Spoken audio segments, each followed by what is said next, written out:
안녕하십니까. 혼란한 정치 시사 이슈를 술술 풀어보는 송국군의 혼술이 보내드리는 대선판 들여다보기 대들보 12월 3일 금요일 오후에 인사드립니다. 자, 정당의 대표가 그 정당의 지지율을 깎아먹고 대선 선대위 상임위원장이자 미디어 홍보 총괄 본부장이 그 대선 후보의 지지율을 깎아먹는 그런 현상이 일어나고 있습니다. 국민의힘 이준석 대표 얘기죠. 자, 이준석, 11월 29일, 그때 폭탄주 만찬이 있었죠. 폭탄주 만찬에서, 그렇다면 여기까지 이런 SNS 글을 남기고 잠적 소동을 일으켰습니다. 가출 소동이죠. 가출 소동을 지금도 일으키고 있습니다. 그런데 그날 11월 29일 폭탄주 만찬을 한 그날 아침 방송에 출연해서 이준석이 이런 말을 합니다. 지금 윤석열의 지지율이 떨어지면 본인이 선대위원장으로 있는데 윤석열의 지지율이 떨어지면 윤석열 후보나 내가 엎드리는 모양새로 당대표인 자기나 윤석열 후보가 엎드리는 모양새로 김종인 위원장에게 가서 모셔와야 한다. 지지율 떨어지면은 자기든 윤석열 후보든 엎드려서 김종인 모셔와야 된다. 이런 이야기를 했습니다. 11월 29일 날. 그런데 오늘 이 박용진 의원, 민주당 대선 후보 경선에 나왔던 박용진 의원, 얼마 전에 출판 기념회 했는데 거기 김종인이 참석을 했죠. 김종인이 민주당 대표 역할을 할 때, 비대위 대표 할 때 그때 비서실장이었습니다. 박용진은. 박용진 의원이 오늘 라디오에서 이준석이 그날 했던 말과 똑같은 말을 합니다. 무슨 교감이 있는 것 같습니다. 박용진의 말도 이겁니다. 윤석열의 지지율이 꺾이면 온갖 교원 영색을 통해서 김종인 전 위원장을 모셔가려고 할 것이다. 이준석은 엎드려서 모셔와야 된다. 교원 영색을 떨어서 모셔와야 된다. 박용진은.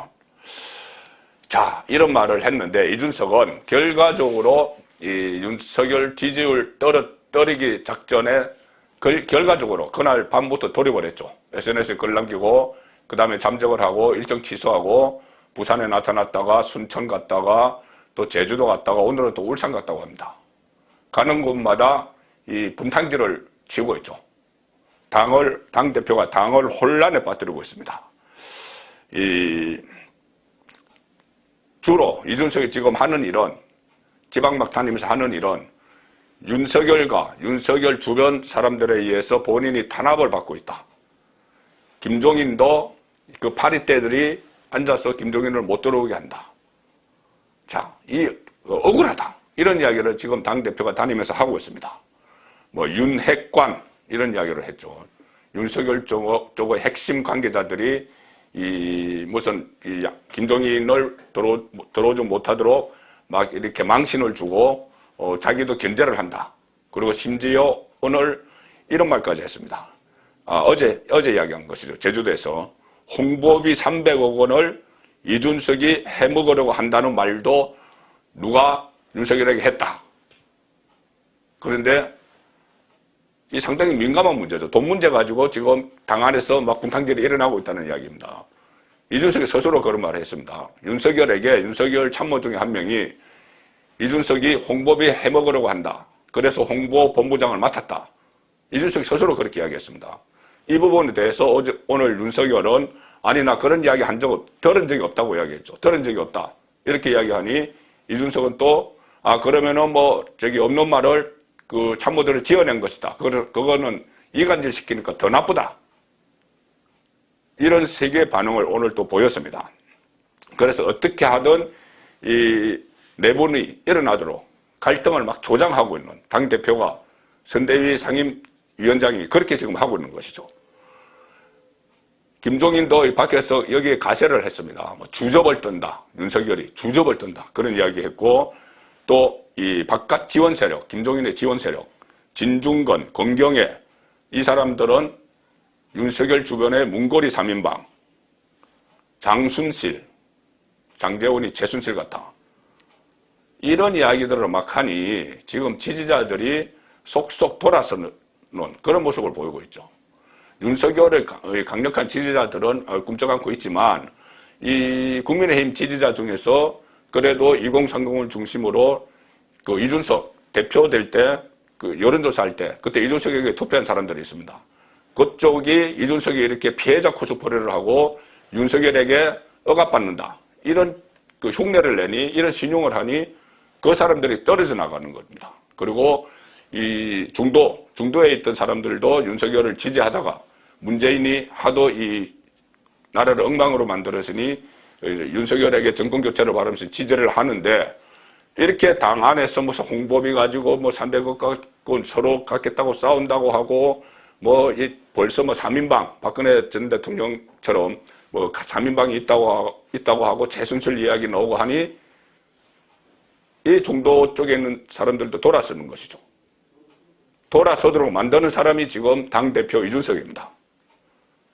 자, 전국 돌아다니면서 본인이 온갖 스포트라이트 다 받고 이렇게 막 하니 분탕질을 치니까 대표가 앞장서서 분탕질을 치니까 언론은 무턱대고 윤석열의 리더십에 문제가 있다. 끌어안지 못한다. 끌어안겨질 생각이 전혀 없는 이준석, 김종인 끌어안지 못한다. 언론이 이렇게 또 하니 윤석열의 이미지마저 지금 깔아앉고 있는 것이죠. 자, 결국은 이 후보 지지율 떨어뜨리기 작정을 했든 안 했든 그런 효과를 노렸는지 안 노렸는지 결과적으로 됐는지 모르겠지만 효과가 발휘가 되고 있습니다. 윤석열의 지지율 또 국민의힘 지지율이 뚝뚝 떨어지고 있습니다. 오늘 그 갤럽 조사가 발표가 됐는데 갤럽 조사는 30일부터 12월 1일 2일까지입니다. 그러니까는 이준석이 30일 가출했으니 그때부터 가출 소동을 빚었던 그 민심이 지금 그대로 반영된 겁니다. 자, 그 전의 상황을 잠깐 말씀드리면은 이 11월 29일 날 폭탄주 만찬 있는 날 그날이 D-100일인데 대선 그때 발표된 모든 여론조사에서 윤석열이 앞섰습니다. 많게는 10%포인트 이상까지 앞섰죠. 그런데 이 소동을 벌이고 나서 역전됐다는 그런 조사 결과도 나왔습니다. 그런데 오늘 그 중에서 그래도 신뢰도가 있는 갤럽 조사가 나왔는데 딱 이준석 가출 소동이 벌어진 그 기간에 조사를 한 겁니다. 윤석열과 이재명 지지율이 동률 36%. 그런데 이 36% 동률은 2주 전 조사에 비하면 엄청나게 변한 겁니다. 2주 전에 윤석열이 11%포인트, 두 자릿수 앞서 있었습니다. 그런데 2주 만에 윤석열은 6%포인트 떨어지고 이재명은 5%포인트 상승을 했죠. 자, 집안 싸움 이렇게 모습을 보이니까 대선 후보뿐이 아니라 국민의힘 지지율도 떨어졌습니다. 민주당이 35%, 국민의힘 34% 추월당했습니다. 국민의힘이 민주당보다 지지율 떨어진 것은 10월 첫째 주 이래 2달 만에 떨어졌습니다. 그 떨어뜨린 사람은 당대표입니다. 윤석열의 지지율을 떨어뜨린 사람은 선대위 상임위원장입니다. 이 여론조사 그 전문가들도 지금 그런 분석을 하고 있습니다. 지금 이준석을 지지를 했던 사람들이 이준석이 탄압받는 이런 모습을 막 보이니 탄압받는 듯한 빠져나가고 있다. 그리고 중도층이 실망해서 마치 내분 갈등이 있는데 여기 실망해서 빠져나간다. 자, 그런 분석들이 나오고 있는 것이죠. 그런데 이 지지율이 이렇게 떨어지는데 이런 행동이 자기의 목적을 달성하기 위해서, 개인 목적을 달성하기 위해서 하는 것 아닌가, 이런 의구심까지 들 정도입니다. 본인이 김종인 엎드려서 모셔오게 되는 상황을 지지율 떨어지는 상황으로 이야기를 했기 때문에, 그러고 나서 본인이 앞장서서 지지율을 떨어뜨리는 행동을 하고 있기 때문에 그런 생각을 하지 않을 수가 없는 것이죠. 그런데 이준석은 지금 이 정도 지지율 추락으로는 김종인을 모셔오지 못한다고 생각하는 것 같습니다. 좀 더 전국을 다니면서 분탕질을 칠 작정을 한 것 같습니다.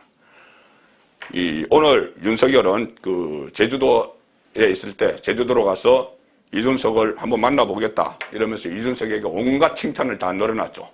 이준석 마음을 어떻게 하면 돌려보려고. 이준석을 향해서 100년에 한 번 나올까 말까 한 젊은 당대표와 같이 선거운동을 할 수 있어서 나는 운이 좋다.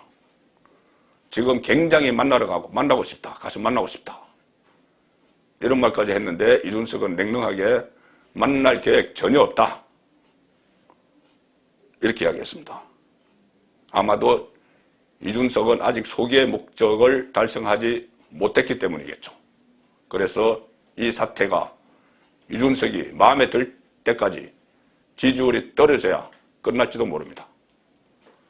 송국근의 대들 보였습니다.